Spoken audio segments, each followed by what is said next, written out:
우리 해외여행 갈까? 눈 많이 오는 데로? 오늘의 주제는요? 자동 관람각, 겨울이 예쁘게 담긴 무비 차트입니다. 와, 너무 멋집니다. 예쁘다. 보기만 해도 힐링이야. 눈, 호, 강! 영상 화보집이다. 오피셜로 팩트체크. 내피셜로 취향 저격. BTV만의 월정액 서비스 오션에서 건져 올린 알짜배기 영화들만 모아. 흥미로운 비하인드까지 덤으로 얹어 전해드립니다. 안녕하세요. 영화를 오피셜로 읽어내는 기자 최정아. 영화를 내피셜로 상상하는 유튜버 고민호 인사드립니다. 이미 첫눈이 왔지만 저는 그때 보지를 못했습니다. 이거는 무효요. 내가 직접 보기 전까지 첫눈은 온 적이 없다. 제가 제 두 눈으로 직접 봐야 이게 첫눈이 시작했다라는 게 피부로 와닿잖아요. 제가 왜 이렇게 억지를 부리느냐. 눈이 온 풍경이야말로 겨울에만 누릴 수 있는 눈호강이잖아요. 그야말로 눈호강. 그래서 이맘때면 하얀 겨울 풍경을 자주 보고 싶은데 이럴 때 우리에게 영화가 있지 않습니까? 그래서 준비한 오늘의 주제는요? 왠지 정아 씨를 위한 주제인 것 같은데 자동 관람각, 겨울이 예쁘게 담긴 무비 차트입니다. 제가 지금 생각나는 영화 속 겨울 장면은요. 날카로운 추움을 담은 영화입니다. 헌츠맨 윈터스 워입니다. Who is fairest of them all? Snow White. 스노우 화이트 앤 더 헌츠맨의 스핀오프 영화라고 할 수가 있는데요. 제목부터 윈터가 들어가죠. There, the people would come to fear her very name. For if she could not raise a child, then in its place, she would raise an army. 아이스퀸 프레아가 아이들을 데려다가 막강한 군대 헌츠맨을 만들려고 하는데 그래서 아이들이 궁을 가게 돼요. 이때 설산이 쫙 펼쳐지면서 얼음성이 모습을 드러내는데요. 안으로 들어가면 얼음 결정체가 벽을 이루고 있고 기둥도 세워져 있습니다. 계속 그렇게 눈이 흩날리는 것처럼 눈발이 날리는데요. 사실 이 영화의 겨울 배경은 와 너무 예쁘다, 너무 아름답다 막 이런 영화는 아니에요. 뭐랄까요, 좀 서늘하고 날카로운 아름다움이 있는 좀 그런 영화라고 해야 될까요?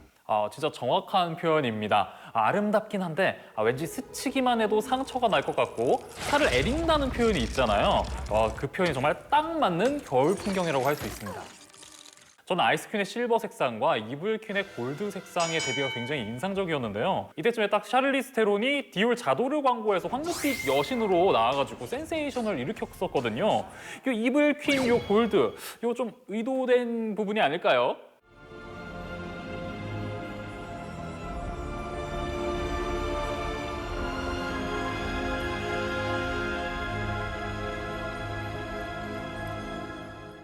이블퀸 역을 맡았던 이 샤를리스 테론이 한 인터뷰에서 이렇게 얘기를 했는데요.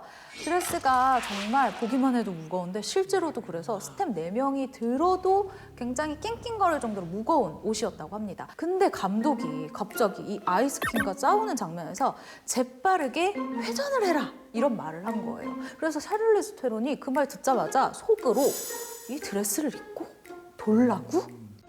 Have you lost your mind? 약간 이렇게 생각을 한 거죠.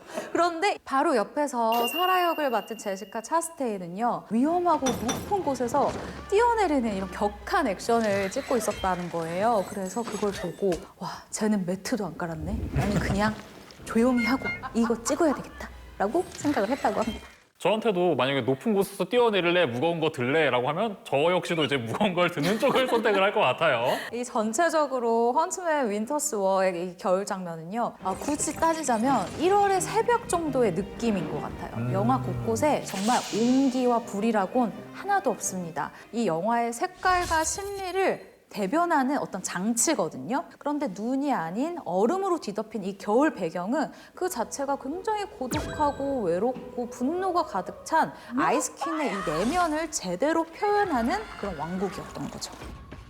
같은 판타지 겨울 장면을 보여주지만 느낌은 전혀 다른 영화가 있는데요. 바로 황금 나침반입니다. Also known as a golden compass. It tells the truth.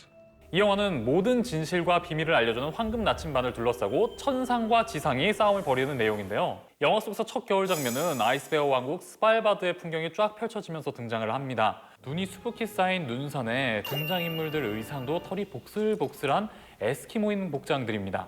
하물며 산적들을 만나는데 그들의 옷도 하나같이 털복숭이, 노스페이스 안 부러운 그런 복장들인데요.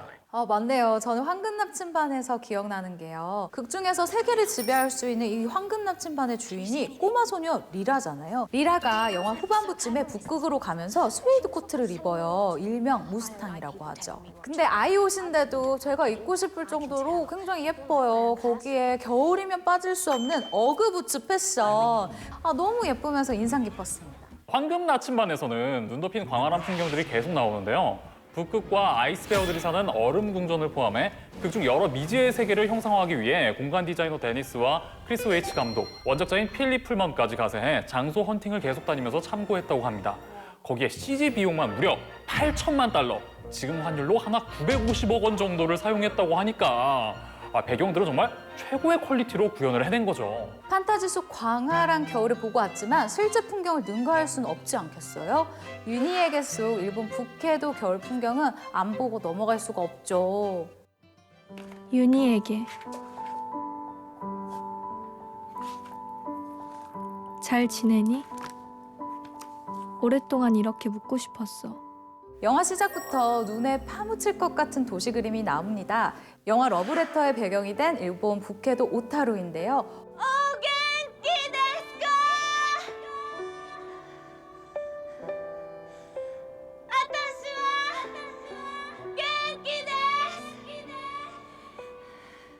워낙 눈으로 유명한 지역이잖아요. 극중 대사 눈이 언제쯤 그치려나 라고 하는 것처럼 雪はいつ止むのかしら雪はいつ止むのかしら雪はいつ止むのかしら 영화 속에서도 계속 눈이 펑펑 내리는데 정말 가보고 싶다는 이 생각이 영화를 처음 틀었을 때부터 끝까지 계속 들더라고요.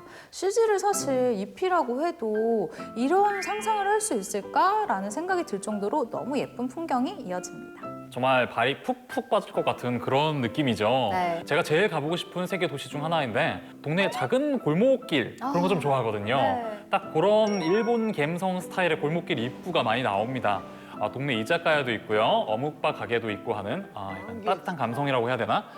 그런 장면들 때문에 더 가보고 싶어졌어요. 저는 영화를 보면서 왜 배경을 오타루로 정했을까? 그리고 왜 계절이 굳이 겨울일까라고 생각을 했는데요. 영화 초반에 나오는 윤희를 보면요. 눈보다 더 차갑고 공허한 표정이에요. 죽지 못해 사는 얼굴인데 그 공허함을 더 배가시키기 위한 설정이 아니었을까. 그런데 제가 감독 인터뷰를 보니까요. 오타루에서는 패딩을 입었냐 안 입었냐로 현지인이냐 관광객이냐를 구분한대요. 윤희에게는요. 이 긴장되는 과거와의 만남, 낯선 이미지를 넣고 싶어서 코트를 입혔다고 합니다. 뭐야, 한 장 더? 이번 영화도 포스터부터가 나 겨울 영화요 하는 영화인데요. 북유럽의 설원이 펼쳐지는 영화 남과 여입니다. 눈 하면 북유럽, 북유럽 하면 또 눈 아니겠어요? 저기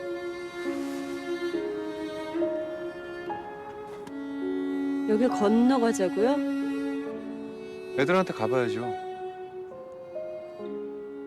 영화 처음과 마지막에 핀란드 헬싱키의 환상적인 설원이 펼쳐지는데 겨울이 정말 예쁘게 담겨있는 영화입니다. 남가요에서도 눈은 남다른 의미를 가지고 있는데요. 여주인공 상민은 아예 국제학교 캠프로 잠시 헬싱키를 찾았고 남주인공 기웅은 해외 근무 중에 있는데 여기서 캠프장이 멀어요? 우연히 한적한 동네의 캠핑장을 같이 가게 되죠. 광활하고 텅 빈 설원, 거기에 폭설로 캠핑장에 고립이 되는데 도로를 통제해서 기다려야 된다네요. 그럼 언제까지? 눈이 그쳐야 제설 작업을 할 수 있어서 지금은 알 수가 없다고. 낭만적인 공간에 단둘만 있다 보니까 서로에게 마음이 끌릴 수밖에 없겠죠. 여기서 인적이 끊긴 하얀 겨울 풍경은 잠시 두 남녀에게 현실이 아닌 꿈과 같은 공간과 시간을 의미하는 것으로 설정된 배경으로 볼 수 있을 것 같습니다. 아기자기하고 포근한 일본의 겨울 풍경과는 또 다른 매력의 겨울이었어요. 근데 여기에 반전 비하인드가 하나 있는데요. 핀란드에서 17일 정도 촬영을 했는데 기상이변으로 눈이 많이 녹아서 촬영팀이 눈을 찾으러 많이 고생을 했대요.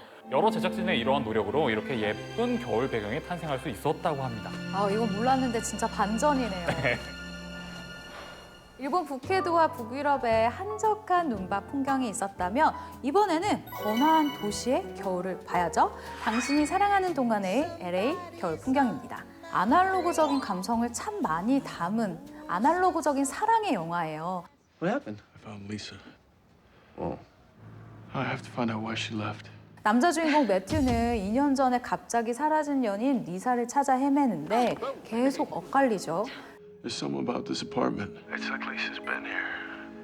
영화 곳곳에서 답답함을 느꼈지만 그게 또 낭만이 되는 영화인 것 같아요. 영화의 원 제목이 위커파크인데요. 실제로 시카고에 있는 공원의 이름이에요. 사랑과 이별을 다 녹여낸 이 영화 속의 대표적인 배경이 되는데 이 눈 내린 위커파크의 풍경이 절절한 사랑 이야기와 함께 예쁘다라는 표현보다는 애잔한 느낌을 주는 것 같더라고요.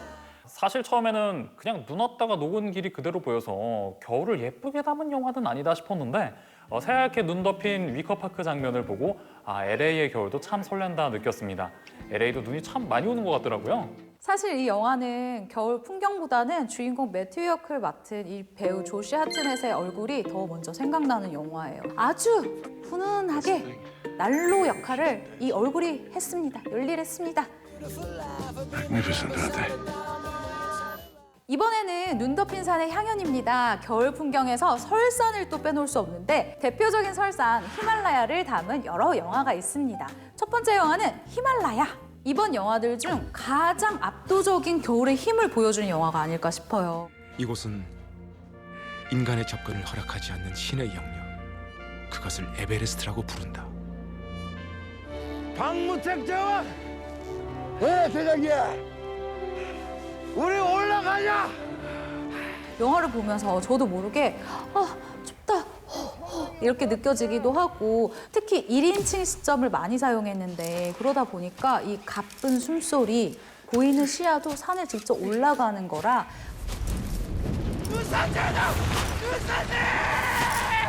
마치 제가 주인공들과 함께 이 히말라야를 등반하는 것 같은 기분을 느꼈어요. 이 영화가 사망대원 박무택의 시신을 찾으러 가는 실화를 담다 보니 내용에 집중이 되기도 하지만 그러면서도 배경이 또 히말라야잖아요. 촬영 비하인드가 저는 좀 궁금하더라고요. 맞아요. 그래서 저도 이 인터뷰를 하면서 좀 물어봤었는데 당연히 또 CG를 섞기는 했지만 해발 4,500m 고지와 이 몽블랑 등에서 촬영을 진행을 했고요. 눈 덮인 히말라야의 모습을 영상에 담아내기 위해서 촬영팀이 정말 고생을 했더라고요. 네팔, 프랑스, 스위스 등 눈과 산이 있는 곳을 정말 많이 돌아다니면서 로케이션 했다고 합니다. 배우들은 영화 촬영을 위해서 매일 8시간씩 등산과 암벽 등반 훈련을 하기도 했대요. 그런데 이 영화 생각했던 것보다 CG가 굉장히 정교하거든요. 저는 보면서 주인공 무택이 크레바스에 떨어지는 장면 있잖아요. 그 장면이 제일 궁금했거든요.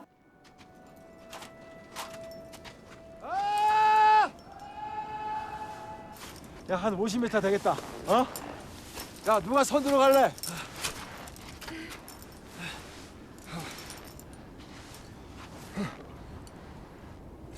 무태이가 하고 싶답니다. 좋아. 오케이, 무태기 선두. 박수. 프랑스 몽블랑에서 직접 촬영을 했고요. 거기에 CG로 이 뭔가 좀 눌리는 이 위압감을 극대화했다고 합니다. 괜찮냐?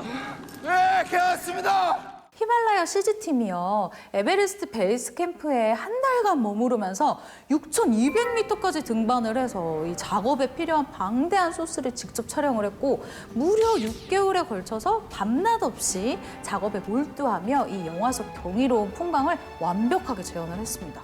생생한 히말라야 장면이 괜히 나온 게 아니었네요. 영화 에베레스트도 같은 히말라야 산맥을 구현해냈는데요. 이렇게 설산을 배경으로 한 영화들은 실화 바탕의 재난 내용이 대부분인데 I know, man. Some idiot Kiwi goes and invents Himalayan guiding, and look what happens. Yeah, it didn't take you too long to get in on the act. Gotta make a living, man. 이 영화도 1996년 일반인 고객들을 에베레스트에 등정시키는 상업 등반을 하다가 정상까지 오르는 데 성공하고 하산 중에 5명이 사망한 조난 사고 실화를 다루고 있습니다. 영화 내용이 정말 안타까운데 이 에베레스트 영화 같은 경우도 어느 선까지는 실제 촬영을 감행했다고 합니다. 그래서 촬영을 준비하고 있었는데 막 시작하려고 하는 시점인 2014년 4월에 에베레스트의 눈사태로 또다시 안타깝게도 16명의 목숨을 잃은 사고가 일어났습니다. 그래서 촬영을 연기하고 제작 자체가 늦어졌다고 해요. 맞아요. CG만으로 다 이루어지는 게 아니고 실제 촬영을 해야 하다 보니까 현장을 가야 했던 건데 배우와 제작진들 모두 네팔의 에베레스트는 물론이고 알프스 산맥 등 고도가 높은 곳까지 가서 촬영을 했다고 해요. 배우들도 재난의 위험과 공포를 실제로 느껴야 했기 때문에 받아들이고 촬영 현장까지 간 건데 눈사태와 강추위, 5,000m에서의 고산병을 이겨내야만 했죠. 심지어 아이맥스 장비까지 에베레스트로 옮겨서 촬영을 했다고 하는데 그래서 사실적이고도 압도적인 풍광을 잘 담아낼 수 있었던 것 같습니다. Why do we do this to ourselves? 영화 식스빌로우 역시 눈숲에서 고립이 되면서 벌어지는 재난 영화인데요. 재난 영화 중에서는 겨울 풍경이 가장 예쁘게 담긴 영화가 아닐까 싶어요. 당신이 사랑하는 동안에서 연인을 찾느라 바빴던 우리 조시 하트넷이 이번에는 눈숲에 고립이 됐어요.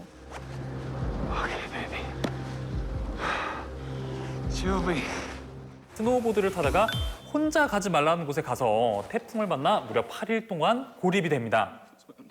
What do you want from me? What do you want from me? 가지 말라는 곳을 가서 꼭 문제가 생기잖아요. 신세 망치죠. 왜 그렇게 말을 안 들어? I'm sorry. 이 영화가 은근 풍경 맛집이에요. 정말 명장면이 많은 영화거든요. 에릭이 음악을 틀면서부터 시작을 하는데 카메라를 보드에 달고 찍거나 몸에 달아서 1인칭 시점으로 찍는 컷 아니면 이 스노우보드를 타고 이 광활한 능선을 너무 자유롭게 내려오는 모습을 드론샷으로 찍었잖아요. 그러니까 다양한 컷들을 사용하는 이 장면이 너무 부럽고 너무 예쁘고 심지어 조난당했을 때 눈밭에 You are lost idiot. 너는 길 잃은 바보야라는 글귀를 써놓고 그것을 부감으로 보여주는 장면이 있는데 극한 상황에서마저도 영상미가 정말 뛰어나고요. 밤에 혼자 서론 일을 걸으면서 헤매고 있는데 밤하늘의 별이 아주 멋집니다. 상황은 조난인데 배경은 힐링이야. 실제 네바다 산맥에서 촬영을 했는데 이곳의 평균 기온이 영하 14도 정도라고 해요. 근데 실존 인물이고 극한 상황을 그대로 전달하고 싶어서 조시 하트넷은 대역을 쓰지 않고 모든 연기를 직접 소화했습니다. 이 영화는 조시 하트넷이 할리우드를 떠났다가 다시 돌아와서 찍은 정식 복귀작이었거든요. 제 생각에는 그랬기 때문에 기다려준 팬들을 위해 더 악착같이 연기를 하지 않았을까 한번 생각을 해보게 됩니다. You can't stop me! 오늘의 최고다우션 자동 관람각 겨울을 예쁘게 담은 무비 차트를 주제로 겨울 풍경 맛집 영화들을 만나봤는데요. 오늘 주제에 대한 기자 최정아의 무비 헤드라인은요. 차갑지만 뜨거운 그 어려운 걸 해냅니다. 유튜버 미노타우루스가 뽑은 최고의 프레임은 바로 이 장면입니다.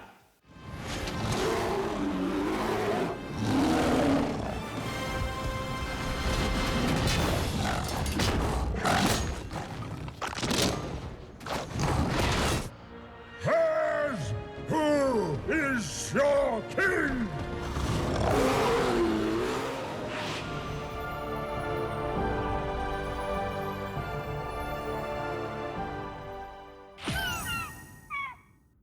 오늘 최고다우션에서 소개한 영화들은 콘텐츠에 받아 오션에서 자신 있게 맑게 무제한으로 감상하실 수 있습니다. 다양한 콘텐츠를 아낌없이 보고 싶을 때 이리 오션. 가성비 좋은 콘텐츠 생활을 누리고 싶다면 어서 오션. 다음 주에도 즐거운 영화 토크 매력 소개 풍맹 빠져오션!